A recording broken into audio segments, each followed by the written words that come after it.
บอกกับป่อปัญญาอันมันกับอย่างอี้นะมันต้องใจแข็งหน่อยไก่นะถ้าเขาจะไปอย่างอันนี่โอ้มันตึงมาได้ประเดี๋ยวนี่นะมูทหารของเขาตุมดกูคนนี่นะยอมการมดละเนยนะประเดี๋ยวนี่มาขอละประเดี๋ยวนี้นะแต่ว่าจะได้ก็แล้วแต่ตึมูเขาจะต้องปากันไปอู้ก่อนไก่นะเดี๋ยวก่อนขอให้ข้าไปอู้กับอันมูถึง3 คนนั่นเจ้าปัญญาถึง3 คนนั่นก้อยก่อนเตอนะถ้าว่าเขายอมการเขายอมแล้วก็จะอันเลิกกันไปกันนะบ่เอาเรื่องบ่เอาแล้วถ้าว่ามันบ่ยอมกันโอ้อันนี้เป็นเรื่องใหญ่อยู่นะทีนี้ก็อันเจ้าป่อพญาบ่าวน้อยก็อนุญาตปงปันฮื้อละมติกะแล้วแต่อุปราชาเตอะจะเนี่ยจะได้ก็แล้วแต่ข้าตึงอนุญาตปงปันฮื้อโมได้นะก็อันละมติก็ไปหากันครับไปที่คอกพุ่นกันนะครับคือในคอกเนี่ยประเดี๋ยวเนี่ยนะครับเนาะอันที่ว่ามีกระท่องกระถาอาคมอันอย่างตั้งหลายมีห่ำมีแหงนักด่าป้านี่นะครับเนาะเอามันโดนใส่ไปหมดละนะครับเนาะพอมันโดนใส่ไปหมดละหมีละนะครับกระท่องกระถาเสื่อมไปหมดละนะครับเนาะก็อันละมติอุปราชาก็ไปกะไปเผียวก็ไปบอกคือลูกไปบอกคือกับเจ้าป่อพญาวิรติกะนะครับเนาะอันโอ้เป็นจะใดมันเนี่ยอย่างอี้นี่หายนะมาข้ามขาลาวีมันยกตับมาฆ่ากันมาลู่กันนี่อี้ได้จะได้นะทีนี้เจ้าป่อพญาวิรติก็บอกคือกะนะ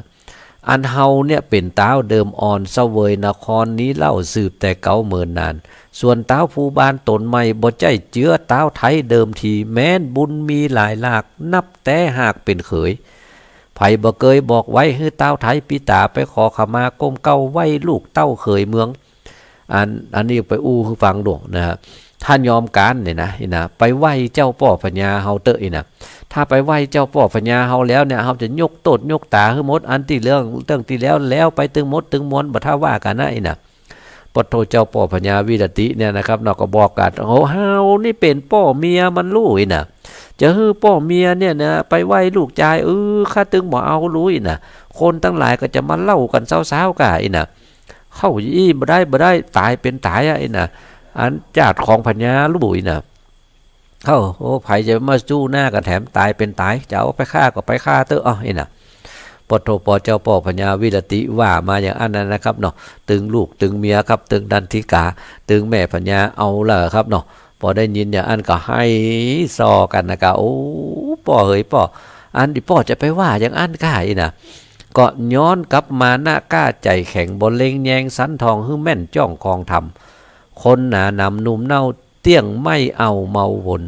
อันนี่นะไอ้ป่อเฮ้ยจะป่อจะไปว่าอย่างอันเตอร์นะประเดี๋ยวนี่นะ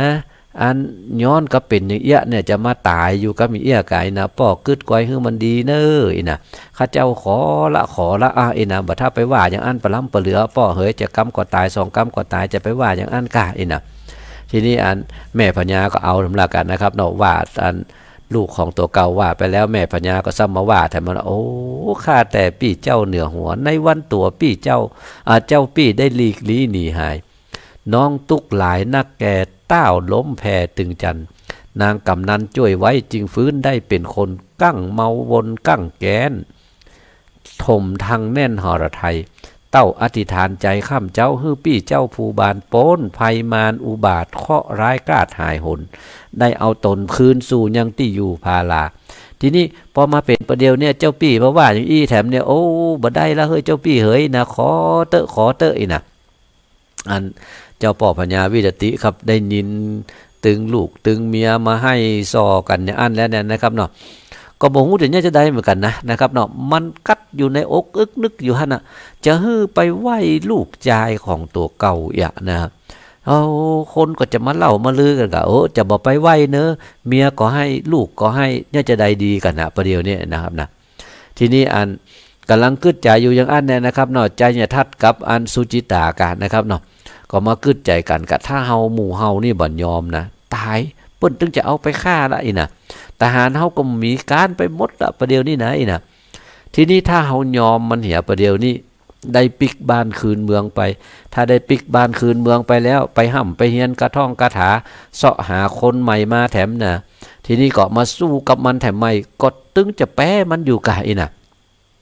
กึดใจอย่างอันแล้วตึง2 คนก็บอกให้กับเจ้าป่อพญาวิรติกันนะครับเอาล่ะนะครับบินหน้าเข้าสูบสาบกันนะลูกประเด็นนี้นะเนี่ยเจ้าป่อพญาป่อเฮ้ยไทยป่อยังแปลงใจแข็งอยู่อย่างอีนะเปิ้นจะฆ่าเฮาแต่นะป่อนะอีนะ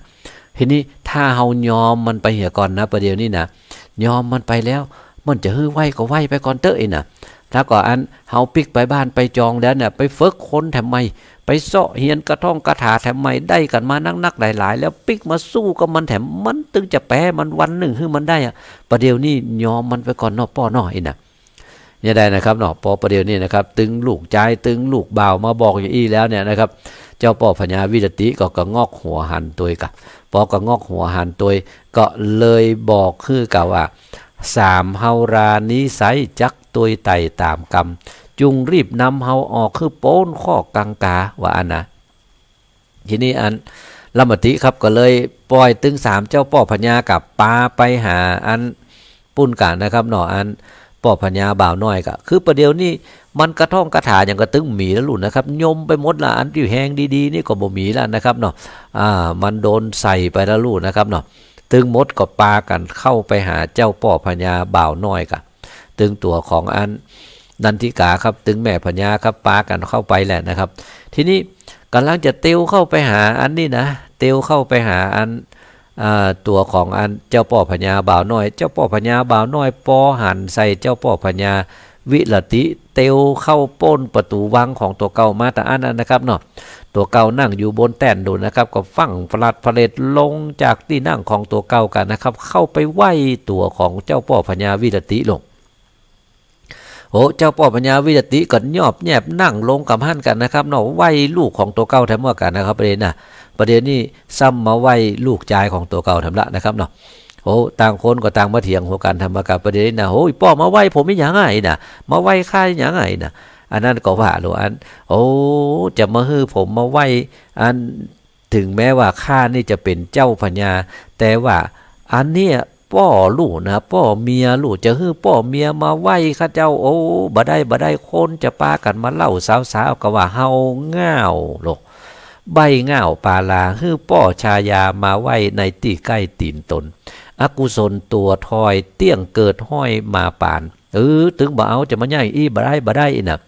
โอ้เจ้าป่อพญาวิรติได้ยินอย่างอันนั้นก็ซ้ำว่าถามว่าอันที่ไหวประเดียวนี่นะบัดใจไหวตัวของลูกชายนะอีน่ะแต่อันที่ไหวเนี่ยนะมาไหวคุณลูกไหวบุญไหวคุณไหวสมปานของคนนะอีน่ะคนเฮาเนี่ยบุญสมปานมันบ่เต้ากันลูกเฮ้ยอีน่ะอันที่ป่อไหวประเดียวนี่ไหวบุญสมปานของลูกนะอีน่ะโอ้จะได้ก็แล้วแต่เตอะจะไหวบุญสมปานไหวอย่างก็แล้วแต่เตอะลุกป่อลุกขึ้นว่านะอะไรบอกคือเจ้าป่อพญาวิรติลุกกันนะครับเนาะตัวเก่าก็จูงแขนเจ้าป่อพญาเข้าไปทางในกันนะครับตัวของใจยทัตตัวของสุจิตาประเดี๋ยวนี่นะก็อันมันยอมแพ้ยอมการกันไปเห็นแล้วลูกนะครับเนาะทีนี้พอมันยอมการกันไปอีแล้วเนี่ยนะครับเนาะก็มาอู้มาจากันกะแต่เนาะอันเรื่องอันราวตึงโมตึงมวลเนี่ยนะครับมันเป็นจะได้กันถึงมาเอาอย่างอี้นะอันข้าเจ้านี่ก็บ่ใจว่าใครเป็นเจ้าบ้านเจ้าเมืองนะนะเอาละนะครับเนาะเล่าเรื่องเก่าเรื่องหลังกันนะลูกคือกับเจ้าป่อพญาวิรตินะก็ย้อนกับว่าเจ้าป่อพญาไข่ขี่ใจข้าเจ้าตั้งหลายไปเอากวางลูกแล้วก็จะมาขี่กวางมันปาไปจะมาโตดข้าเจ้าทั้งหลายก็โตดบ่ได้นะและอันที่มาเป็นเจ้าบ้านเจ้าเมืองก็บ่ใจว่าใครเป็นเจ้าบ้านเจ้าเมืองเขาขอคือเป็นนะอีนะอันแล้วทีนี้เปิ้นก็สอนไปตัวแถมนะครับเนาะว่าเนาะเป็นเจ้าบ้านเจ้าเมืองอ่ะบินหน้าไปถึงใจยทัตถึงสุจิตาพุ่นลูกเป็นเจ้าบ้านเจ้าเมืองนะจะไปยะอย่างอันกะอันใดที่มันเป็นเรื่องเป็นราวที่มันถูกต้องตามคำนองของธรรมเกาะพิจารณาฮื้อสันทีฮื้อแม่นที่ของธรรมถ้าเต้าใจดำมักบาปไพร่น้อยอาบน้ำตาเต้าปาลาจ้าถอยจุมไพร่น้อยมองผ่านอย่าใจหานโหดร้ายอย่ามักง่ายหูเบาฟังกำเข่ากาวอู้อย่ารีบลิงลู่เร็วไวแม้นขุนเตรียมใจยศใหญ่เกยเจือใจเมินนานมาทูลสารจมฟ้องฮึกกึดสั้นซองตามรายโมหะหลายบอดใบเตียนย่อมได้เคืองกาตันหานาบพรย่อมเอาร้อนปลายลูนโลภะหนุนโลภล้นตุก ย่อมหล่นเต่งหัวว่าอันนั้นนะครับเนาะก็บอกคือตึงมดตึงมวลกับโอ้อยู่อย่างอี้จะต้องอยู่ในศีลกินในธรรมก็จะเป็นญาอย่างอันกันเน้อนะปโทปว่าเจ้าป่อปัญญาอู้อย่างอันแล้วเจ้าป่อปัญญาบ่าวน้อยอู้อย่างอันแล้วเนี่ยนะครับเนาะตึง3เท้านะครับเนาะยกมือลูกนะครับประเด็นนะโอ้อันกรรมที่ลูกว่ามานี่นะอันกรรมที่ปีอ้ายว่ามานี่นะแม่นแต่ไอ้นะข้าเจ้าทั้งหลายตึงจะอยู่เนี่ยตึงจะบัญญัติแถมแล้วตึงบัญญัติหำซ้ำละประเดี๋ยวนี้นะอีนะขออยู่ขอย่างอยู่ที่นี่ก่อนเตอไอ้นะถ้าว่าวันดีคืนดีมาแล้วก็จะปีกบ้านปีกจองปีกไปปกบ้านครองเมืองอยู่อย่างอันจะอยู่ในศีลกินในธรรมกันละไอ้นะตึงมดตึงมวลก็มีใจจื่นจ้อยยินดีครับอู้จากันเป็นอันดีอันม่วนกันนะครับเนาะแต่ยังไม่ได้ปิกบ้านปิกจองเตือนนะครับก่อนมาว่ากันทำกรรมกันแล้วกันนะครับเนาะตอนนี้ยังฟังเพลงกันสักเพลงก่อนดีกว่านะครับกับเดี๋ยวเราค่อยปิกมาอู้จากันครับฟังเพลงก่อนครับเจนเลยครับ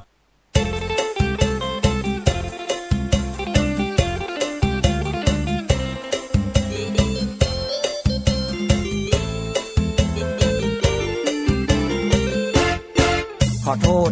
ที่มาจ้าไปหน่อยถ้าจะคอยเมื่อนานหนักหนาเสร็จงานแล้วก็เลยรีบมาผิดเวลามาจ้าไปหน่อยเมื่อใดมันจะมาเมื่อใดมันจะมาสักเตื้อเนี่ยฮะนัด9 โมงเจ้านะบัดเดี๋ยวนี้11 โมงป่ายแล้วอ่ะลองโทรไปมาสกรรมล้อมาล่างรถมันเสียให้ก้ามานี่ข้าเจ้าจะโทรไปเอง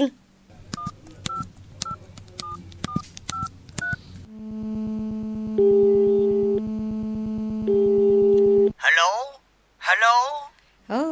อ้ายนัดอู้ธุระกับข้าเจ้า9 โมงเจ้าอ่ะข้าเจ้ามารอตั้งแต่8 โมงแล้วบัดเดียวจะเตี้ยงแล้วยังบ่มาเตื้อกาจะถึงแล้วครับกำลังจะเลี้ยวรถครับข้าเจ้าโทรมา2 รอบ 3 รอบก็บอกว่ากำลังจะเลี้ยวแล้วก็บ่มาถึงสักเตื้อจะเลี้ยวที่ไหนจะเลี้ยวออกจากปากประตูบ้านครับโอ้ยไอ้เหยิมซัก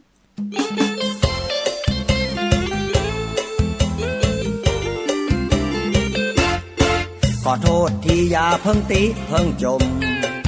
มีอารมณ์โมโหโทสาใจจริงแล้วตัวผมก็รีบมาเกิดปัญหาเลยจ้าไปหน่อย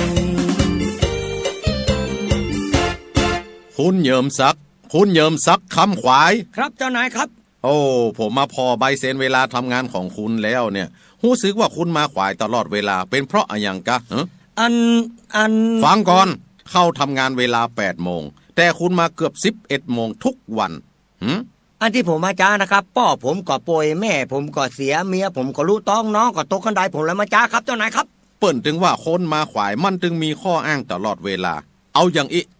ถ้าคุณยังแบบปรับปรุงเรื่องเวลาสิ้นปีนี้ทางบริษัทจะมอบโล่พนักงานมาขวายดีเด่นให้คุณเนอะขอบคุณครับเจ้านายครับยังมาขอบคุณอยู่เยิมชัก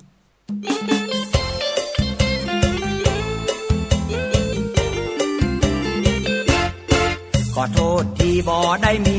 กำอ้างอย่าจืดจางชิงชังกันนะขอโทษที่ผมไม่มีเจตนา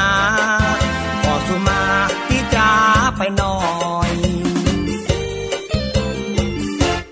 สวัสดีพนักงานทุกๆคนวันนี้เป็นงานเลี้ยงประจำปีของบริษัทเฮาจะมีการมอบโล่ให้พนักงานดีเด่นหลายแผนกด้วยกันเพราะฉะนั้นไผ่ที่มีรายชื่อดังต่อไปนี้ขอให้ขึ้นมาฮับโล่รางวัลบนเวที เริ่มจากรางวัลแรกก่อนรางวัลพนักงานมาขวายดีเด่นได้แก่คุณเยิมซักคำขวายเชิญขึ้นมาฮับรางวัลเลยครับคุณเยิมซักคำขวายเชิญครับคุณเยิมซักคำขวายมาก่อเชิญขึ้นมาฮับรางวัลบนเวทีครับมาเถอะครับก็รางวัลพนักงานมาขวายดีเด่นมันจะมาเจ้าได้จะได้มันก็มาขวายนะกันหัวหน้าโอ้โหอย่างอี้เป็นล่ำเป็นเหลือขนาดจะมอบโล่รางวัลดีเด่นให้มันแต่มันก็ยังมาขวายอยู่มันตึงหนักแก่แต่เยิมซักคำขวายนี่นะ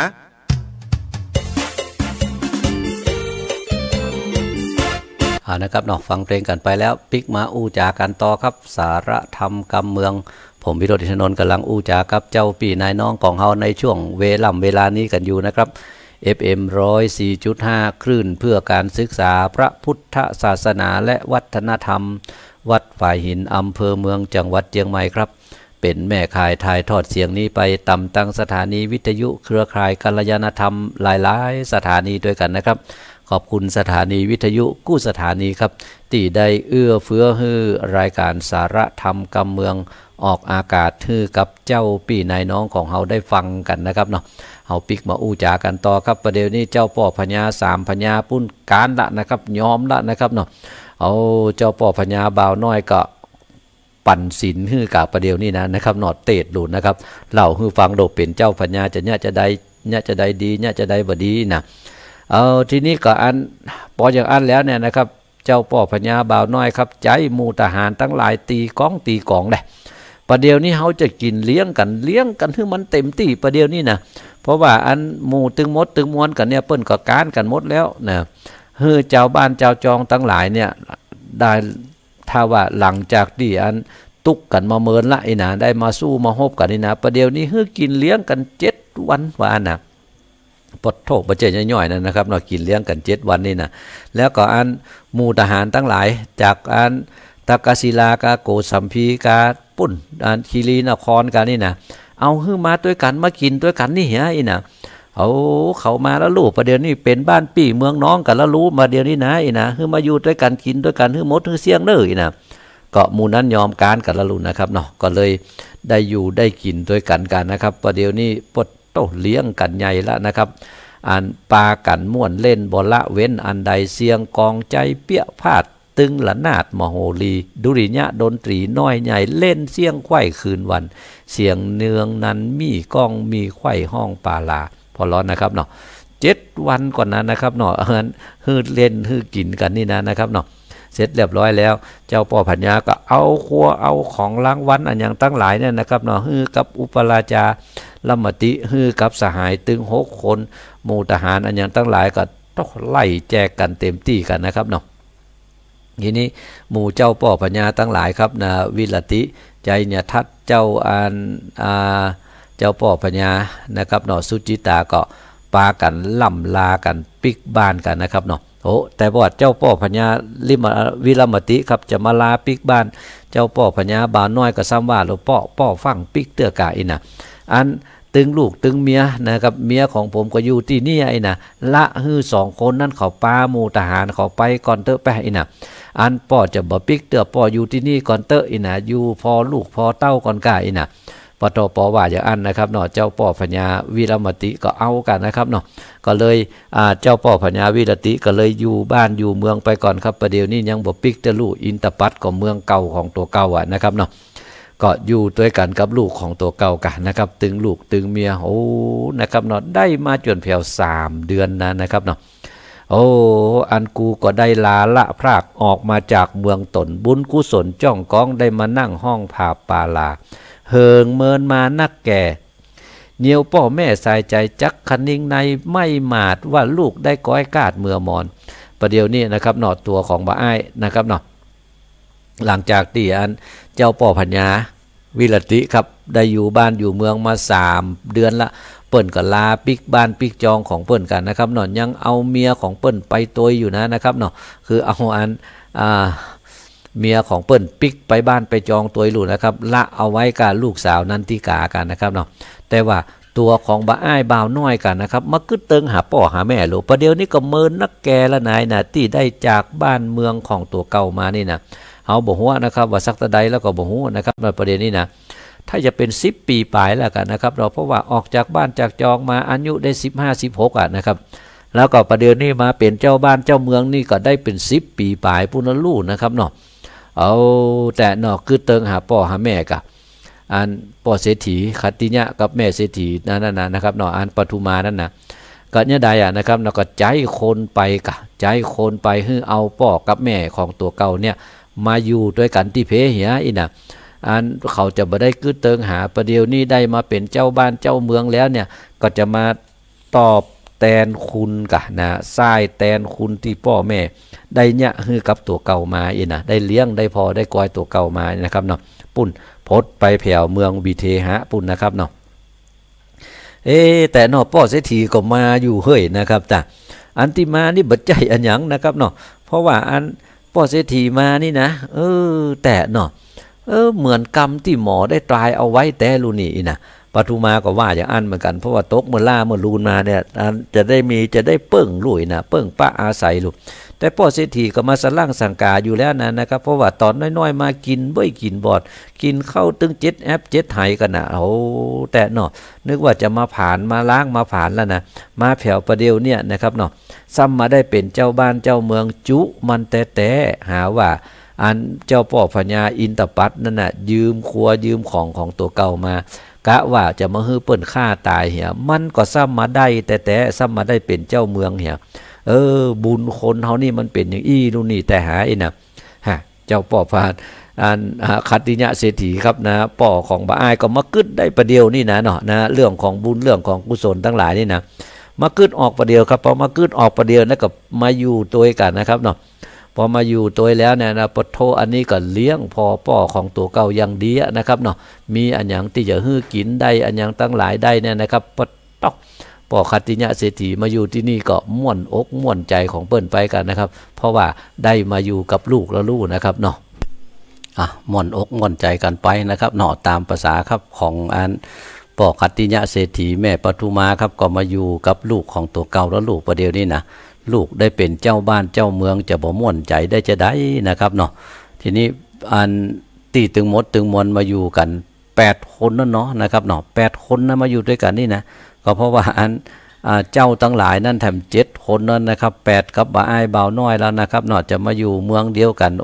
มันก็ถึงบ่ม่วนบ่งานละก้านี่หายนะประเดี๋ยวนี้บ้านก็อยู่ม่วนอยู่งานกันมาแล้วนะครับเนาะอันตึง7 คนนั่นก็กึดเติงหาบ้านหาเมืองของตัวเก่ากะว่าไปเสาะเฮียนสัพพะวิชาอันอย่างตั้งหลายแล้วเนี่ยก็จะปิกไปช่วยบ้านช่วยจองของตัวเก่าลูกก็เลยมาบอกฮือกับอันเจ้าป่อพญาบ่าวน้อยกะหมู่ข้าเจ้าทั้งหลายขอปิกบ้านปิกจองก่อนเตออีนะลูกบ้านของตัวเก่ามาก็เมินหลายนะขอปิกพ่องเตอเฮยนะเพราะว่าขอปิกพ่องเตอเฮยเจ้าป่อพญาเปิ้นก็ว่ากะก่อนยินดีสี่ขามาช่วยกันนี่นะนะถ้าบ่ได้ตึง7 คนนี่นะหมู่เฮานี่ก็ตึงอยู่รักษาเมืองบ่ได้ละนะแต่ว่าเผื่อจะได้ก็แล้วแต่เตอเอาจะปิกบ้านปิกจองแล้วเฮาก็เป็นพี่เป็นน้องเปื้อนเดียวเซียวกันปิกไปแล้วนี่นะจะไปลืมกันเน้อมีอันหยังก็บอกมาเน้อนะก็อันสาบานกันเป็นพี่เป็นน้องกะมีเรื่องมีราวอันหยังก็จะได้ปิกไปช่วยเหลือกันนี่นะก็ตึงมดตึงมนก็ปากันไปกันนะครับเนาะปิกบ้านปิกจองของตัวเก่าพอปิกบ้านปิกจองไปแล้วหมู่นี้ก็ได้เป็นเจ้าป่อพญาอยู่บ้านอยู่จองตึงมดตึงมนนะครับเนาะทีนี้อันกู้ปีมาเนี่ยนะครับเนาะก็ส่งเอาต้นเงินต้นคำทั้งหลายเนี่ยนะครับมาฮื้อกับอินทปัตกันนะครับเพราะว่าได้อยู่ด้วยกันมาเนี่ยนะครับยกเอาเจ้าบ่าวน้อยได้ขึ้นมาเป็นหัวหน้าหมู่ลูกนะครับเนาะก็ปิกไปแล้วก่อนยังกึดเติงหาอยู่ยังเอี้ยนะครับเนาะอัน